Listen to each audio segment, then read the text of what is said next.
I'm not really the type to air my dirty laundry like this, but I need to get this off my chest. My name's Travis, and I'm 32 years old. I thought I had my life figured out, but these last few months, well, they've completely torn me apart. I was married, or at least I thought I was, until everything came crashing down because of Lauren, my wife. She's 5 years younger than me, and looking back, maybe that should have been a clue. I fell for her hard and fast, blinded by her beauty, her energy, and yeah, I guess her wild side. I should have seen the warning signs from day one, but I didn't want to believe them. You see, when I first met Lauren, I was completely smitten. I couldn't believe a woman like her would even give me the time of day. She had this way about her, like she was untouchable. Everyone in the room seemed to gravitate toward her, and she thrived on it. That's the thing about Lauren, she always needed to be the center of attention. I guess that's what drew me in. She was this whirlwind of excitement, and I got swept up in it. I'll admit it now, I gave her way too much freedom. I wanted to be the cool husband, you know? The one who wasn't possessive or controlling. So, when she stayed out late with friends or spent entire weekends doing her own thing, I didn't question it. I let her live her life because I thought that's what trust meant. But in reality, I was just blind. Blind to the fact that she was living her life without me. At first, it was easy to make excuses for her behavior. She liked going to parties, sure, but so what? She was still young, and I figured she just needed time to adjust to married life. She wasn't used to stability or routine. But as the weeks turned into months, her behavior didn't change. In fact, it got worse. She stopped coming home some nights, and when she did, she was usually too drunk to even hold a conversation. I tried to talk to her about it once, but she brushed me off, saying I was overreacting. It's just who I am, she'd say, like that was supposed to make it all okay. I loved her, though. That was my problem. I loved her so damn much that I was willing to put up with anything just to keep her. Every time I tried to bring up how distant we were becoming, she'd flip the script and make me feel like I was the one being unreasonable. Travis, you knew who I was when you married me, she'd say. And maybe she was right. I didn't know who she was. But what I didn't realize was that she'd never change, and I was just fooling myself thinking she would. The more I gave, the more she took. And the more I let her take, the more distant she became. It was like trying to hold on to smoke, it just kept slipping through my fingers. At the time, I didn't understand why. I thought maybe I wasn't doing enough to make her happy, so I started bending over backward, doing everything I could to please her. Expensive gifts, lavish trips, anything she wanted. But nothing seemed to satisfy her. It wasn't until much later that I realized Lauren never cared about me, not really. She cared about the life I could give her, the freedom, the luxury. I was just a means to an end for her, and I was too blind to see it. Looking back now, it's almost laughable how naive I was. I thought I had it all, a beautiful wife, a great life, but the truth was, Lauren had her own agenda from the start. She was never the sweet, devoted wife I thought she was. She was just waiting for the right moment to tear it all apart. After meeting Lauren, it was like my entire world flipped upside down. I had never been so captivated by someone in my life. We met at one of my buddy's parties, and as soon as I saw her, I knew I had to talk to her. She stood out in the crowd, not just because she was beautiful, though she absolutely was, but because she carried herself like she was the only person in the room that mattered. And she liked it that way. The more attention she got, the more she seemed to thrive on it. There was something magnetic about her confidence, her carefree attitude, her need to be the center of everything. My friends knew her, some better than I did, I realize now. They tried to warn me, casually dropping hints about her wild reputation. She was known for bouncing from guy to guy, never staying in one place for too long.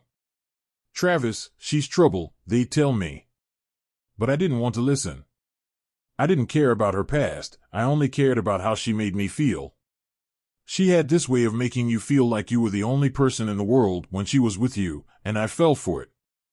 Hard. We started dating, and to me, it was perfect. I ignored the late-night parties, the fact that she'd go days without texting back sometimes. I chalked it up to her free spirit. I was convinced that once we got more serious, she'd settle down. I figured she just needed someone to love her enough to show her that life didn't have to be all chaos and noise. I took her on expensive trips, dinners at the best restaurants, anything to show her that I could give her the kind of life she deserved. And she ate it up. But even then, there was this part of her that stayed just out of reach, like she never let me in all the way. She was always chasing something more, something else, and I was too blind to see that it was never going to be me.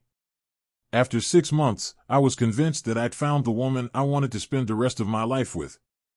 She was everything I thought I wanted: beautiful, confident, independent. So, I did what any love-struck fool would do: I proposed. It wasn't a small gesture either. I planned this whole elaborate getaway to a private island, just the two of us.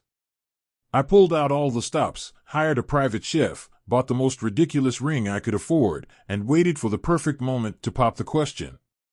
We were sitting on the beach, watching the sunset, a bottle of champagne between us. It felt like a scene out of a movie. I asked her to marry me, and she said yes. But now, thinking back on it, there was something in the way she said it that didn't sit right. She cried, sure, but it wasn't the kind of cry you'd expect from someone overwhelmed with happiness. It was like she was relieved, like she had secured her place. I didn't see it then, I was too wrapped up in the moment, but now it's clear as day. She wasn't saying yes to me, she was saying yes to the life I was offering her. From that moment on, everything moved fast. We had this huge, extravagant wedding. It was in all the papers, on every social media feed you could think of. People couldn't stop talking about how perfect we were together, like we were some kind of power couple. But behind the scenes, it wasn't like that at all.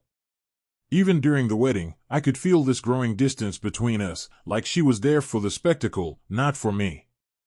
It's embarrassing to admit now, but I ignored it. I convinced myself that once the wedding chaos was over, everything would settle down, and we'd finally be able to just be together. But I was wrong. So wrong. Once the honeymoon glow faded, reality hit me like a ton of bricks. It wasn't that I expected marriage to be some perfect fairy tale, but I sure as hell didn't expect the wall that started building between Lauren and me.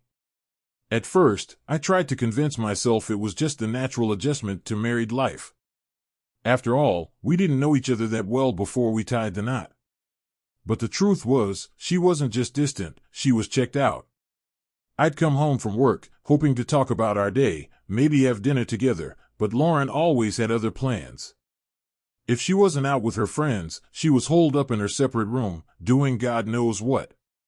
Yeah, we had agreed to keep our own spaces, but I didn't expect her to live like we were still dating casually. It felt like we were just two people sharing a house, not a life. I'd ask her to join me for dinner, and she'd shrug it off, saying she already had plans. Don't wait up, she'd toss over her shoulder, like I was some sort of afterthought. The nights when she came home at all, she'd stumble and drunk, barely acknowledging me before collapsing into bed. At first, I tried to be understanding. She's adjusting, I tell myself.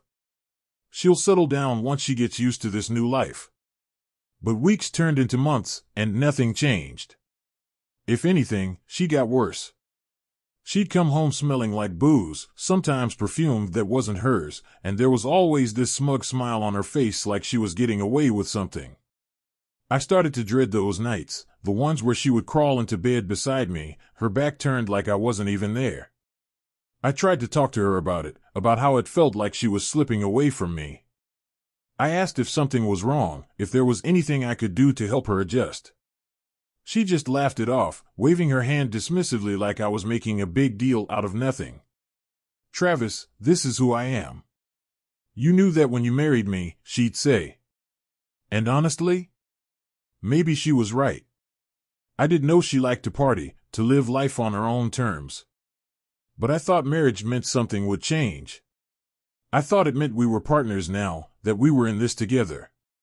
The worst part was that whenever I tried to get closer, it felt like she pulled further away.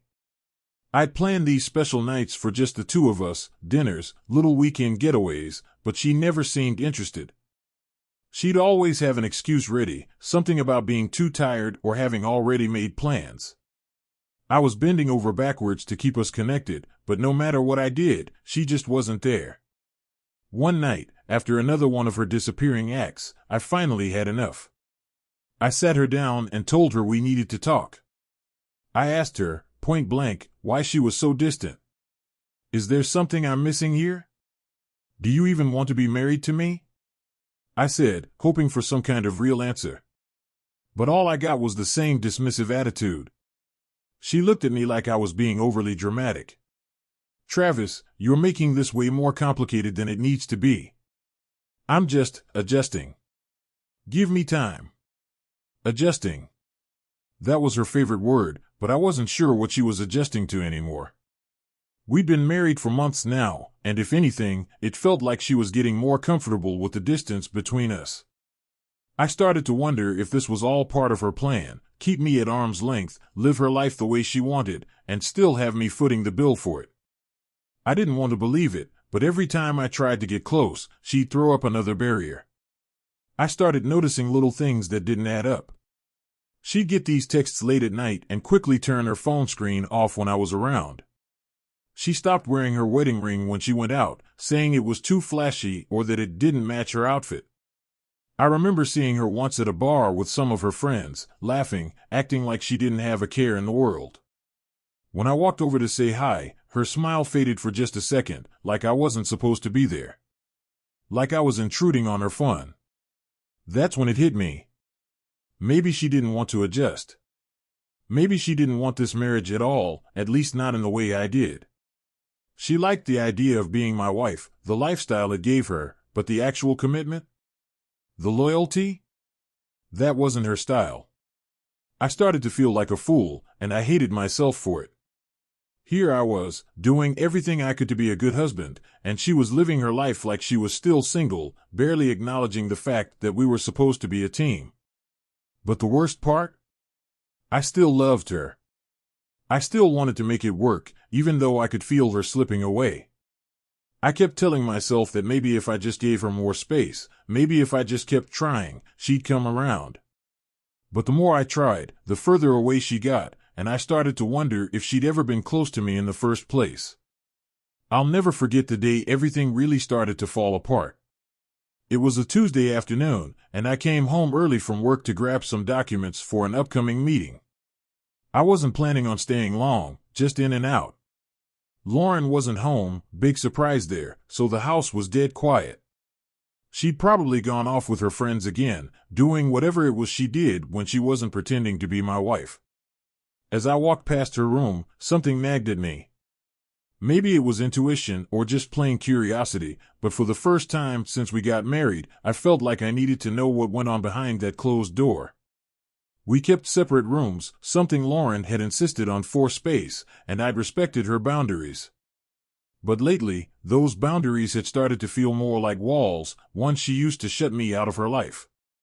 So, I made a decision that I hadn't dared to before. I opened her door and stepped inside.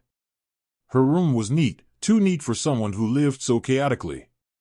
There wasn't a thing out of place, her makeup perfectly lined up on the vanity, clothes hung up like a showroom, bed made without a wrinkle. I started looking around, not even sure what I was hoping to find, maybe something that would give me a clue as to why she was acting the way she was. As I shuffled through some papers on her desk, I knocked over one of her lipsticks. It rolled across the floor, and when I bent down to pick it up, I noticed something sticking out from under the dresser. It was just the corner of a piece of paper, but for some reason, it caught my eye. I reached under and pulled it out, expecting it to be nothing important. But the moment I unfolded it, my heart dropped. It was an invitation. And not just any invitation, it was to a private party. I looked closer, and my stomach turned when I saw that the party was in her honor, thrown by a group of men I didn't recognize. But it wasn't just the party itself that shook me, it was the way it was written. Right at the bottom, in bold letters, it said, "To the most beautiful woman in the world who deserves the love of every man." Every man? I read it again, hoping maybe I was misunderstanding, that it was some kind of joke. But no. It was right there in black and white. An invitation, specifically for my wife, to attend a party thrown by men who clearly weren't just looking to throw a friendly gathering. For a second, I stood there, completely numb. It was like my mind couldn't process what I was seeing. Was this what she had been doing? Partying with men behind my back while I sat at home, worrying about her? How long had this been going on? The more I thought about it, the more the pieces started to fit together, the late nights, the disappearing acts, the excuses that never made sense. I felt sick. I had trusted her, given her everything she wanted, and this was how she repaid me? With deceit? I turned the invitation over in my hands, searching for more details. The address for the party was listed on the back, a private villa, of course. And as I read the name of the villa's owner, my blood ran cold. It wasn't just any place. It belonged to one of my business competitors, Matt Ryan, a guy I had crossed paths with more times than I cared to admit. We were friendly on the surface, but everyone knew there was bad blood between us. And now, my wife was attending his private parties? I stood there, staring at the invitation, my heart pounding in my chest. The anger started to rise up, hotter and hotter. Was Lauren sleeping with him? With them? Was this why she'd been so distant, so detached? I felt like a fool, like the world's biggest idiot for not seeing this sooner. I should have known. She always had a taste for attention, always wanted more than what I could give her. And now, she was getting it from someone else, or rather, several someone else's. I knew I had to find out for myself. I couldn't just sit there and stew in my own anger without knowing the truth. I grabbed my phone and dialed Lauren's number, trying to keep my voice calm as I asked her where she was. She answered on the second ring, her voice as sweet and casual as ever. "I'm just at a friend's house for a little sleepover. I'll be home tomorrow," she said, her words dripping with innocence. But I knew better now. That lie slipped off her tongue so easily, it made me sick to my stomach. I clenched my jaw, barely holding back the rage as I told her to have fun and hung up the phone. I wasn't buying any of it. I knew where she really was, or at least where she was going to be. I grabbed my keys and headed straight for the address on the invitation. If she thought she could keep lying to me, she was in for a rude awakening. On the drive over, my mind raced. I kept picturing her with them, laughing behind my back while they mocked me. I could feel the betrayal settling deep in my chest, burning like acid. How could she do this to me? After everything I'd done for her? The anger twisted inside me, but there was a sick sense of determination, too. I needed to see it with my own eyes. I needed to know for sure. When I arrived at the villa, the sight of all the cars lined up outside only confirmed my worst suspicions. I parked down the street, far enough to keep my presence unnoticed, and made my way to the side of the building. The music was loud, pounding through the walls, and as I crept toward one of the windows, I heard laughter, deep, male laughter. And then, as I peered through the glass, I saw it. Her car. Lauren's car, parked right outside the front. I already knew the answer before I even saw her. But still, part of me hoped that maybe, just maybe, I was wrong. That maybe this was all some huge misunderstanding. But then I saw her. And every last hope I had left crumbled. I crept along the side of the villa, my heart pounding in my chest, my breath shallow and quick. The music was deafening, thumping through the walls, but it wasn't the sound that made my skin crawl, it was the laughter. Deep, booming male voices, mixed with occasional high-pitched giggles that sent a shiver down my spine. I knew that laugh. I'd heard it 1,000 times before. It was Lauren's. I wasn't ready for what I was about to see, but something inside me pushed me forward, like I had to rip the Band-Aid off and face the truth head-on. I found a window with the blinds half-drawn, enough for me to peek inside without being seen. My hands were shaking as I lifted myself up to look through the glass, and what I saw, it was worse than anything I could have imagined. There she was. Lauren. The woman I had promised my life to, standing right in the middle of a group of men, laughing, her hands on her hips like she was queen of the damn world. And these men, half of them barely dressed, some with their shirts off, a few just in their underwear, were circling her like vultures. One of them handed her a drink, and she downed it without a second thought, grinning like she was having the time of her life. I stood there, frozen, watching as she flirted with each of them like it was nothing. Like I didn't exist.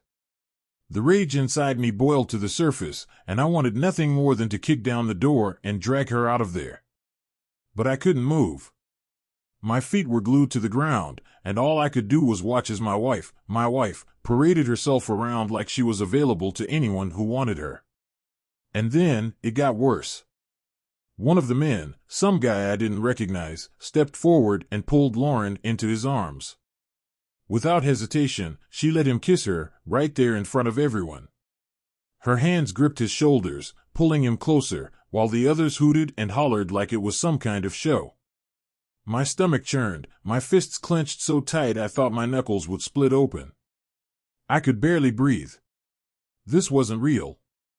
It couldn't be. But it was. And it got even worse. As the kiss ended, Lauren pulled back, threw her head back, and laughed, a wild, carefree laugh that sent chills down my spine. The men cheered, raising their glasses to her like she was some sort of prize, and she basked in their attention, loving every second of it. I stood there, my heart breaking into pieces as I watched her enjoy herself with these men, flaunting herself like she had no shame. Like I didn't matter. I didn't even recognize her anymore. This wasn't the woman I fell in love with, the woman I thought I knew. This was someone else, someone I didn't even want to know. The worst part? She didn't look guilty. She didn't look conflicted or hesitant. No, she looked completely at ease. Like this was exactly where she wanted to be. Just as I thought I'd seen enough, something shifted. The men started chanting, their voices growing louder. Lauren smiled, the kind of smile that twisted my gut into knots, and with one swift motion, she grabbed the hem of her dress and pulled it off. In an instant, she was standing there in nothing but a bra and panties, completely shameless, as the men circled around her, cheering her on. I could feel the heat rising in my face, my vision blurring with pure, white-hot rage. This wasn't just betrayal anymore. This was humiliation. She was parading herself around like a prize for these men, my competitors, no less, and enjoying every second of it. The way they looked at her, the way they touched her, it was more than I could take. My hands were trembling, my breath coming in ragged gasps, but I couldn't tear my eyes away. I had to see. I had to witness the full extent of her betrayal. The room felt like it was spinning. I was standing there, helpless, watching as the woman I had married made a mockery of our vows, of everything we had built. And for what? For attention? For thrills? For men who didn't give a damn about her beyond what she could offer them for one night? One of the men grabbed her by the waist, pulling her onto his lap while the others shouted and cheered. She didn't resist. She leaned into him, her arms draped around his neck like she belonged to him, and not once did she look guilty. Not once did she act like she was doing something wrong. I could feel the blood pulsing in my temples, the anger coursing through my veins. How could she do this to me? To us? I don't know how long I stood there, watching, feeling like I was being crushed under the weight of her betrayal. It felt like hours, but it was probably only minutes. I wanted to storm in there, drag her out, and make her explain herself. But what good would it do? What could she possibly say to justify this? There were no words. Nothing she could say would erase what I'd seen. Nothing would change the fact that she had crossed the line, and there was no coming back from it. Eventually, I stepped back from the window, my body numb, my mind racing. I had seen enough. I didn't need to stay and watch any more of her debauchery. I already knew the truth, and it was more than I could handle. Lauren had made her choice, and it wasn't me. I turned and walked back to my car, each step heavier than the last. My heart was pounding, my hands shaking, but my mind was clear.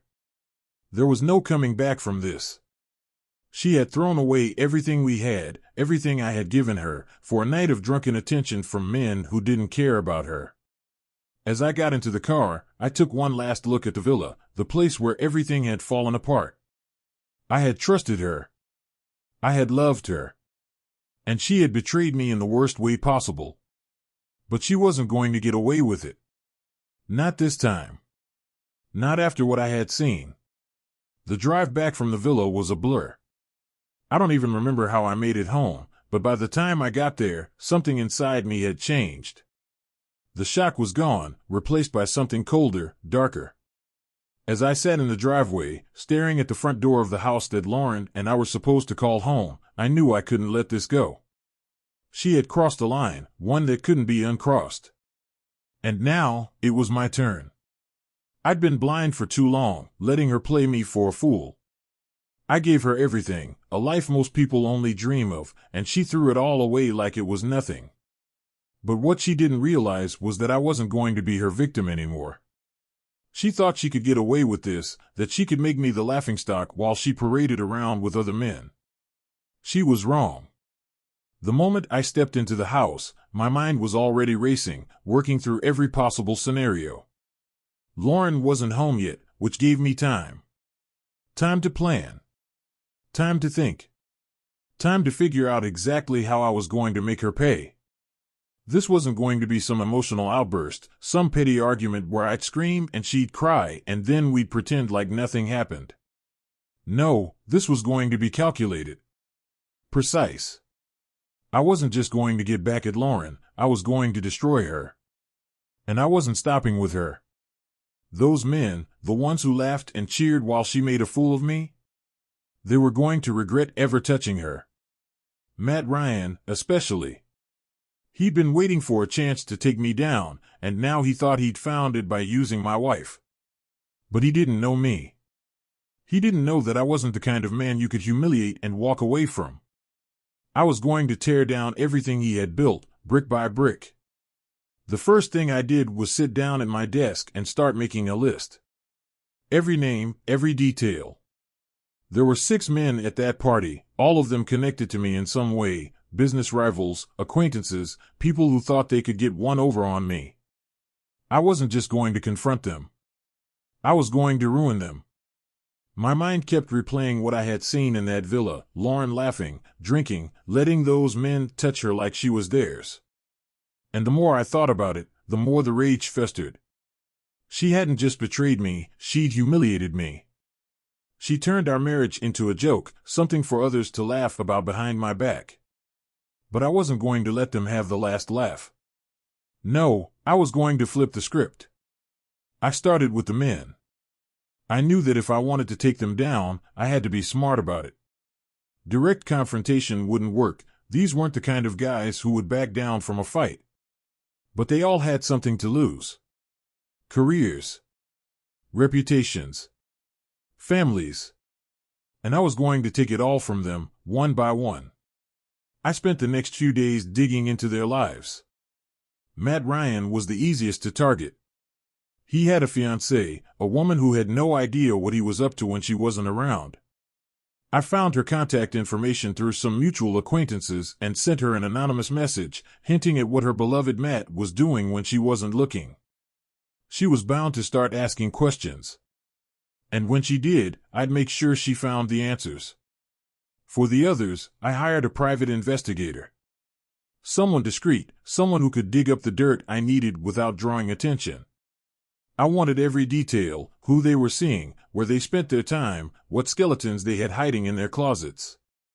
And once I had enough, I'd make sure it all came out in the open. But Lauren? Her betrayal needed something different. Something personal. I wasn't just going to end our marriage, I was going to dismantle her entire world. She had been living off me, using me to fund her lifestyle, to play the part of the perfect wife while sneaking around behind my back. That was over. I was going to take away everything she thought she had, starting with her reputation. The first step was making sure she didn't suspect a thing. I had to act like nothing had changed, like I hadn't seen her at the villa, like I didn't know about the men. When she came home the next morning, hungover and still reeking of alcohol, I played it cool. I asked her how her sleepover was, and she smiled that fake smile of hers, telling me it was great. She had no idea I knew the truth. But she was about to find out. I decided to bide my time, make her think everything was normal. In the meantime, I started making moves. I transferred assets out of our joint accounts, slowly draining the money she thought was hers. I cut off her access to my credit cards, telling her there had been a fraud alert that needed sorting out. She barely noticed at first, she was too busy living her double life. But soon, she'd realized the safety net she had been depending on was gone. Then, I hired a new personal assistant, Catherine. She was smart, efficient, and, most importantly, beautiful. I made sure Lauren noticed how much attention I gave her. I knew it would eat at her, the idea that I might be interested in someone else. I wanted her to squirm, to start doubting herself. Lauren wasn't used to being on the back burner, but that's exactly where I put her. Every time I glanced at Catherine, every time I praised her for her work, I could see the jealousy flicker in Lauren's eyes. Good. Let her wonder. Let her feel what I had felt. As the days passed, I played the role of the loving husband, all while setting the stage for her downfall.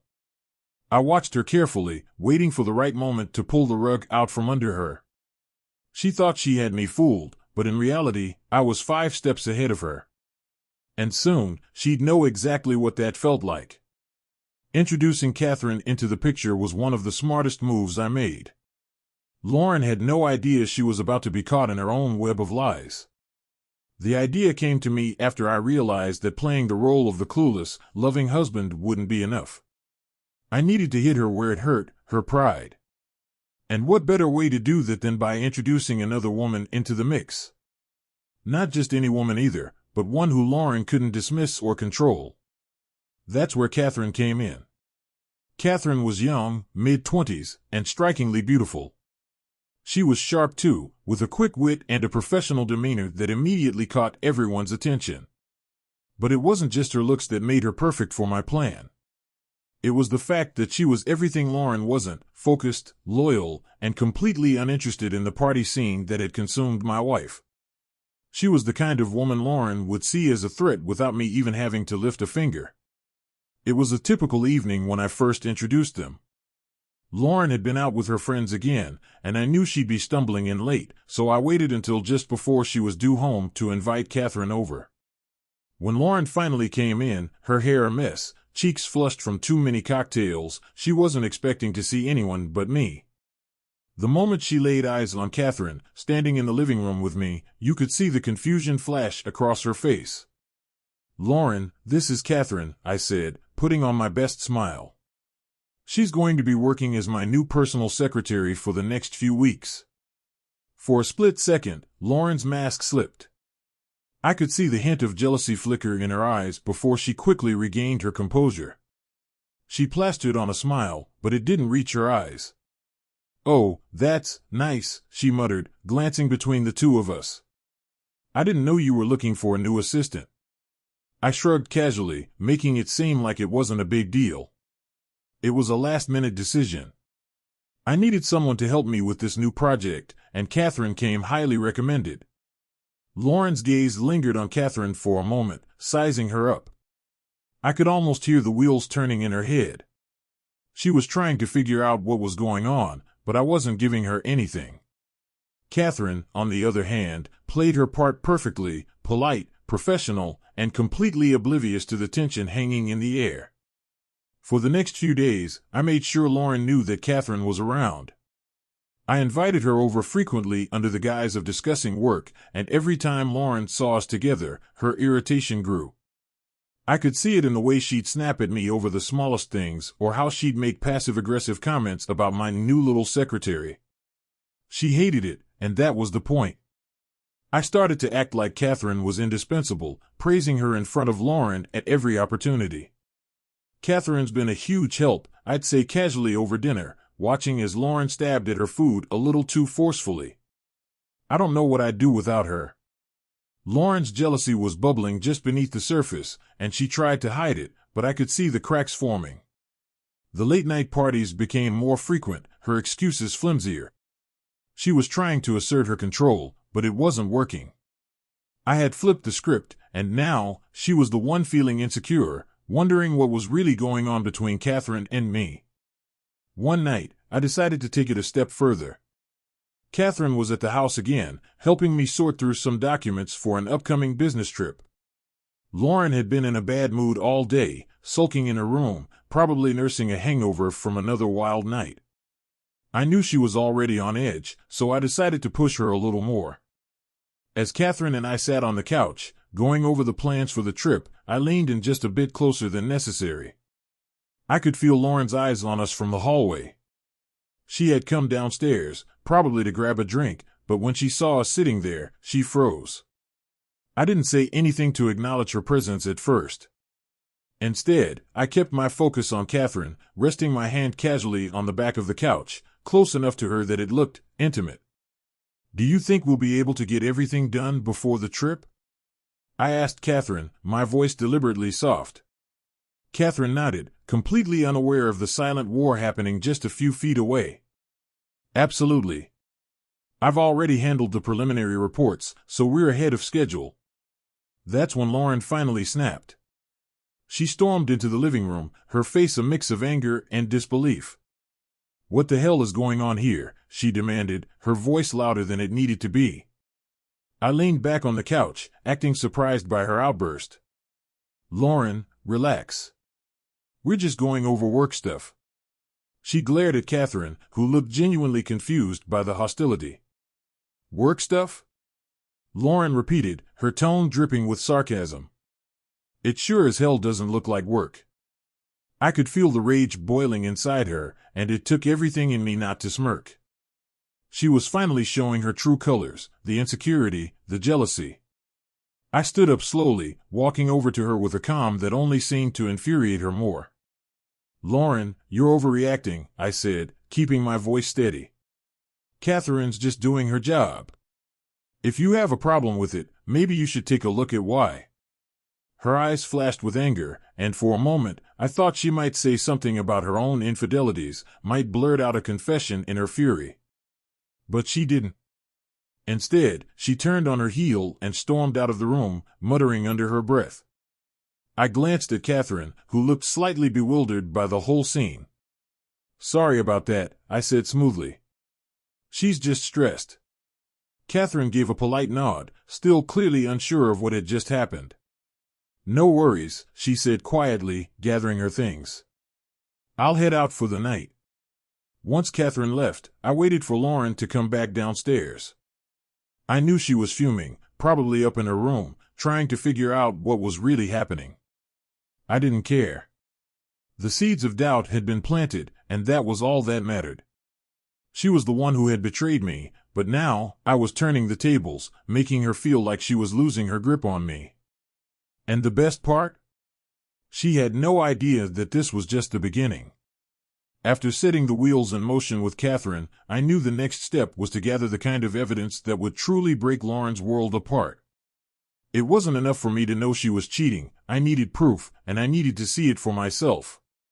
The rage inside me was no longer just anger, it had transformed into a kind of cold, calculated determination.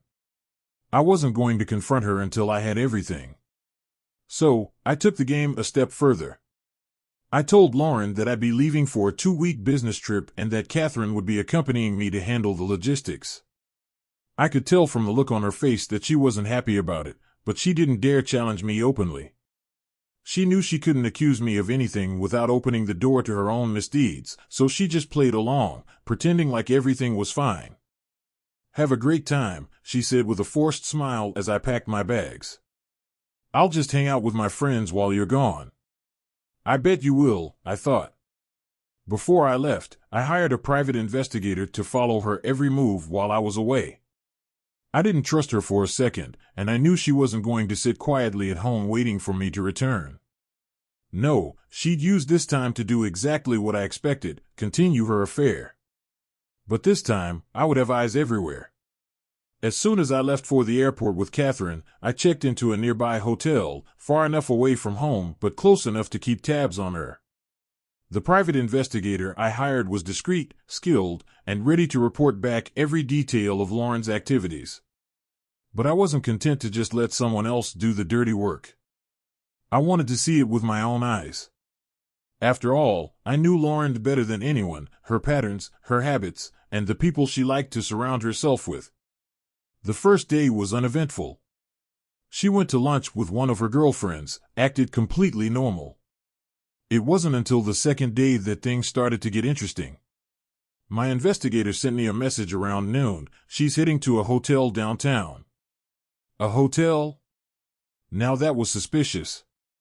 I decided to follow her myself that day, wanting to see who she was meeting without her knowing. I parked a few blocks away and waited, my pulse racing with anticipation. Sure enough, I watched as Lauren's car pulled into the parking lot of a fancy hotel, one that wasn't exactly known for its restaurants.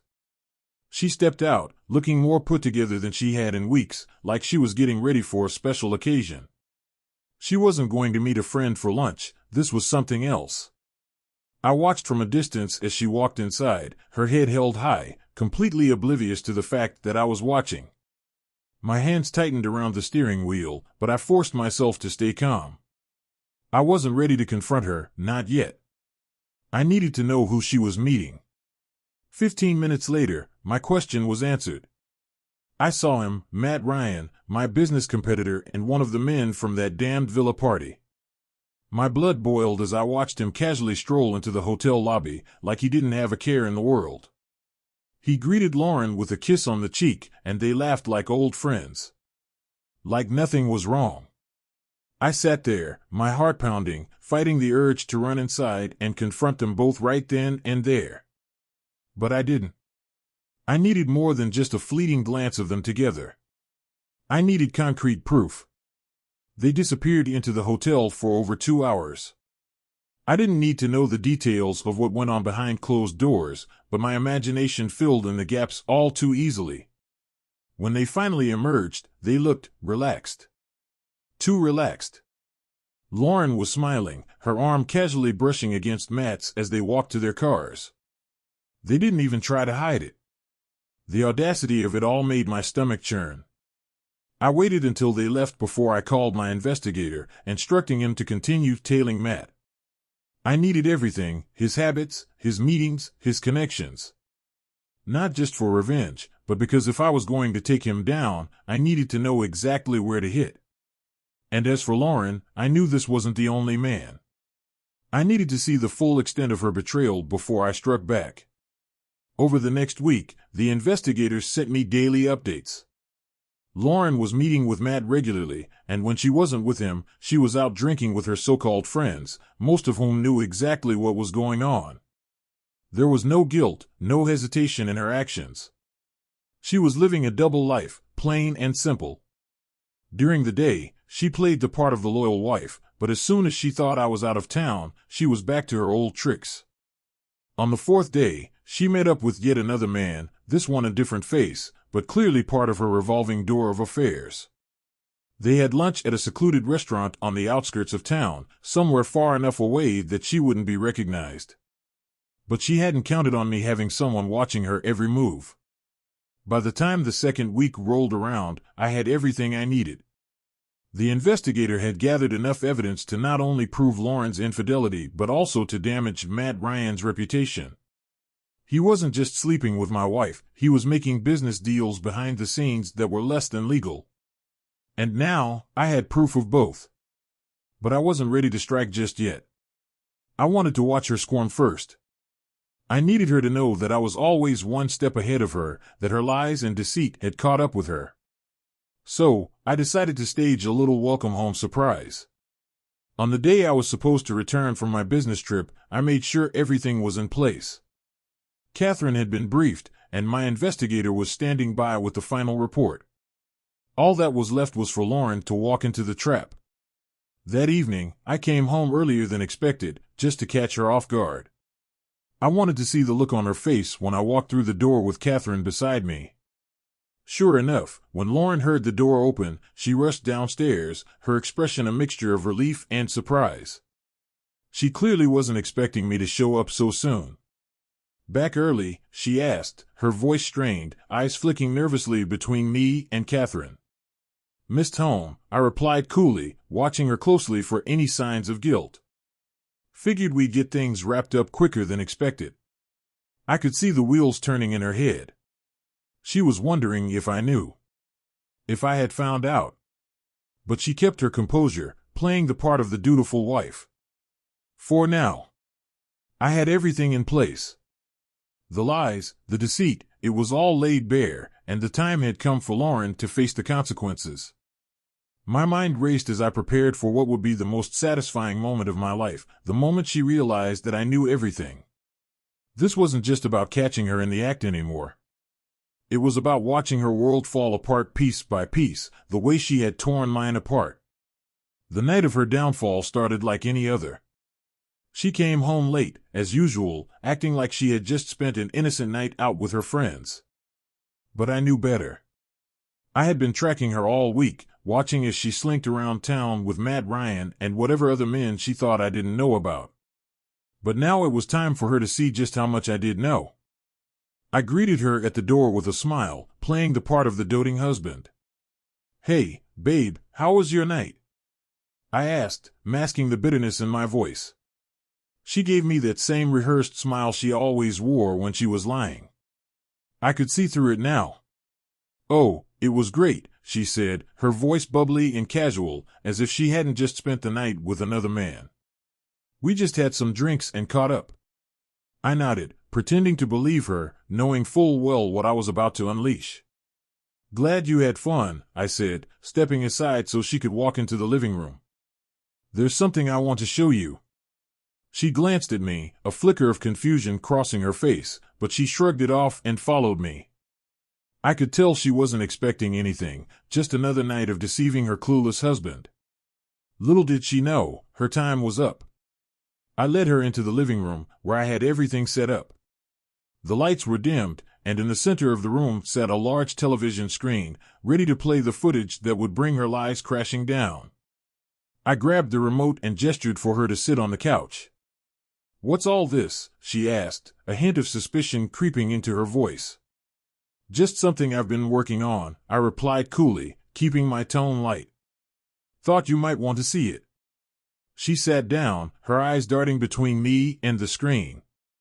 She still had no idea what was coming, no clue that I was about to reveal every dirty little secret she'd been hiding. I hit play.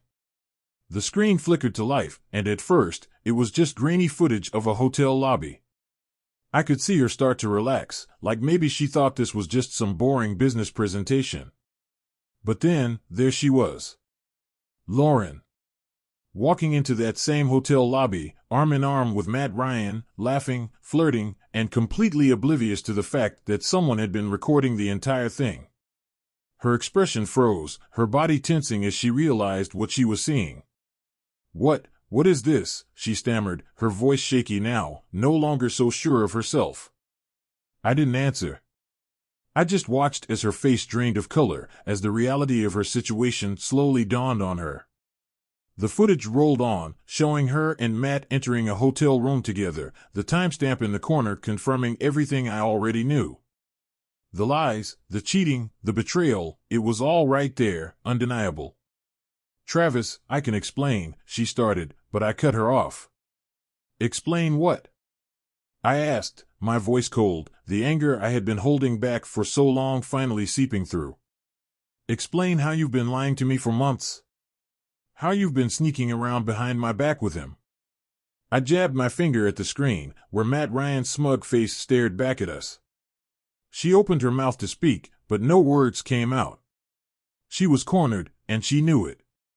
The footage continued, transitioning to another clip, this time of her at the villa party. I had cameras installed everywhere that night, and now, she was watching herself, half-naked, surrounded by men, drinking and laughing without a care in the world. The very moment that had destroyed me was now playing out in front of her, and there was no way for her to deny it. I watched as her hands flew to her mouth, her eyes wide with horror. She knew there was no talking her way out of this. Every lie she had told me, every excuse, was laid bare in front of her. Her world was collapsing right before her eyes, and there was nothing she could do to stop it. "You've been playing me for a fool this entire time," I said, my voice steady but filled with the anger I had been holding onto for so long. "You thought you could get away with it, didn't you? That I'd just sit here, clueless, while you went off and did whatever the hell you wanted." "Travis, please, it's not what it looks like," she whispered, tears welling up in her eyes. "Not what it looks like?" I barked out a laugh, cold and humorless. "It's exactly what it looks like, Lauren. You've been cheating on me, lying to my face, acting like you're innocent while you sneak around with multiple men. And you thought I wouldn't find out?" She shook her head, tears spilling down her cheeks now, but I wasn't moved. Not anymore. This wasn't the woman I had loved, the woman I had trusted. This was someone else entirely, someone who had been using me, playing me for a fool, and enjoying every second of it. "I don't care what excuses you come up with," I continued, stepping closer to her. "You've betrayed me, and there's no going back from this." She sobbed, her hands shaking as she tried to reach out for me. "Please, Travis, I'm sorry. I didn't mean for it to happen like this. It was a mistake." I was confused. "Confused?" I repeated, my voice laced with disbelief. "You call screwing around with half a dozen men confusion? You weren't confused, Lauren. You were selfish. You wanted everything, my money, my lifestyle, and the freedom to do whatever you wanted without consequences." I stepped back, letting the silence hang in the air as the last of the footage played out. The room felt heavy with tension, her sobs the only sound breaking the quiet. But I wasn't done. "You see, Lauren, this isn't just about us anymore," I said, my voice low but steady. "I made sure every one of your little lovers will pay for what they did. Starting with Matt Ryan." Her eyes widened, and I could see the panic setting in. "What do you mean?" she asked, her voice barely above a whisper. "I've already taken care of it," I said, a smirk playing on my lips. "Matt's career is over. I've got enough dirt on him to bury him professionally and personally. He'll lose everything, his fiancée, his business, his reputation. And it's all because of you." Her face crumpled as the weight of my words sank in. She knew I wasn't bluffing. She knew that this was only the beginning of her downfall. "And you?" I said, my tone sharp and final. "You're done too. Our marriage is over. You'll get nothing from me. No alimony, no settlement. I've already had the divorce papers drawn up. All you have to do is sign." Her sobs grew louder, but I didn't care. I had waited for this moment, and now that it was here, all I felt was cold satisfaction. "You made your choices, Lauren," I said, turning away from her. "Now, you'll have to live with them." I walked out of the room, leaving her to cry alone, knowing that this was just the start of her misery. It's been a week since I unleashed my revenge, and in that time, everything has played out exactly the way I planned. Lauren's world has crumbled, and for the first time in months, I feel like I'm finally in control of my own life again. Watching her fall apart has been satisfying, to say the least. But as the dust settles, I'm left with something I didn't expect, a strange sense of emptiness. After that night in the living room, Lauren tried everything she could to change the inevitable. She sobbed, she begged, she tried to apologize, but I wasn't hearing it. The trust was gone, and with it, any remnants of the love I once had for her. I made her sign the divorce papers the next morning. She didn't have a choice. I made sure she'd be left with nothing. No house, no money, just a bitter taste of her own betrayal. The media picked up on the story soon after, thanks to some well-placed leaks. Pictures, videos, the whole sordid affair spread like wildfire across social media. Lauren's reputation, once carefully crafted to show her as the beautiful, glamorous wife of a successful businessman, was in tatters. The public humiliation was exactly what she deserved. I made sure that everywhere she went, she'd be reminded of what she did. People would recognize her, whisper about her, judge her. She would never escape it. And the men? They didn't fare much better. Matt Ryan, my biggest rival, lost everything. His fiancée dumped him after seeing the footage I provided. She didn't just break the engagement, she publicly denounced him, took her investments out of his business, and let the world know what kind of man he really was. His company started to unravel soon after. Clients pulled out of deals, investors jumped ship, and Matt's once thriving business empire began to collapse under the weight of scandal. The other men involved? I made sure each of them was exposed. For the married ones, their wives received anonymous packages filled with proof of their infidelity, pictures, texts, receipts from expensive gifts they had given Lauren. Divorces were filed, homes were broken, and alimony payments were set in motion. One by one, they all fell, just like I planned. But what surprised me the most was how quickly Lauren's so-called friends abandoned her. The same people who had partied with her, laughed with her, encouraged her reckless behavior, were nowhere to be found when she needed them. They didn't want to be associated with the scandal. They distanced themselves, leaving her completely alone to face the consequences. I guess loyalty only goes so far when your social life is built on lies and appearances. After everything came crashing down, Lauren had no choice but to leave. I told her to pack her things and get out of the house. She cried, pleaded for me to give her another chance, but I couldn't even look at her. The woman I had loved was gone, replaced by someone I didn't recognize, someone I didn't want to recognize. I watched as she packed up her belongings, the weight of her mistakes heavy on her shoulders, and I didn't feel an ounce of sympathy. She was getting exactly what she deserved. The last time I saw her, she was standing in the driveway with her suitcases, looking at me one last time, hoping for some kind of forgiveness. But I had none to give. I turned my back on her, and with that, she was gone. And now, here I am. The house feels emptier, quieter. For so long, my life had been consumed by her lies, by the anger and the need for revenge. I spent months plotting, planning, tearing her world apart, and now that it's over, I'm left with this strange sense of finality. Like I've completed a mission, but I don't know what comes next. I thought that once I destroyed her, I'd feel free. And in some ways, I do. There's no more weight on my chest, no more sick feeling in my stomach when I think about what she did. But there's also this hollowness. I guess that's the thing about revenge, it doesn't fix everything. It doesn't take away the betrayal or the pain. It just balances the scales. I can't help but look back and wonder how I let things get so far. How I fell for someone like Lauren, how I ignored the signs, how I convinced myself that love could change her. I've learned the hard way that love isn't always enough. Some people are just selfish. They'll take whatever you give them and never think twice about how much they're hurting you. That's what Lauren did. She took everything, and in the end, she gave nothing back. But I won't let it happen again. I've learned my lesson, and I won't be that blind, trusting fool anymore. The next time I let someone into my life, I'll be smarter. I'll look for the warning signs, and I won't ignore them. If there even is a next time.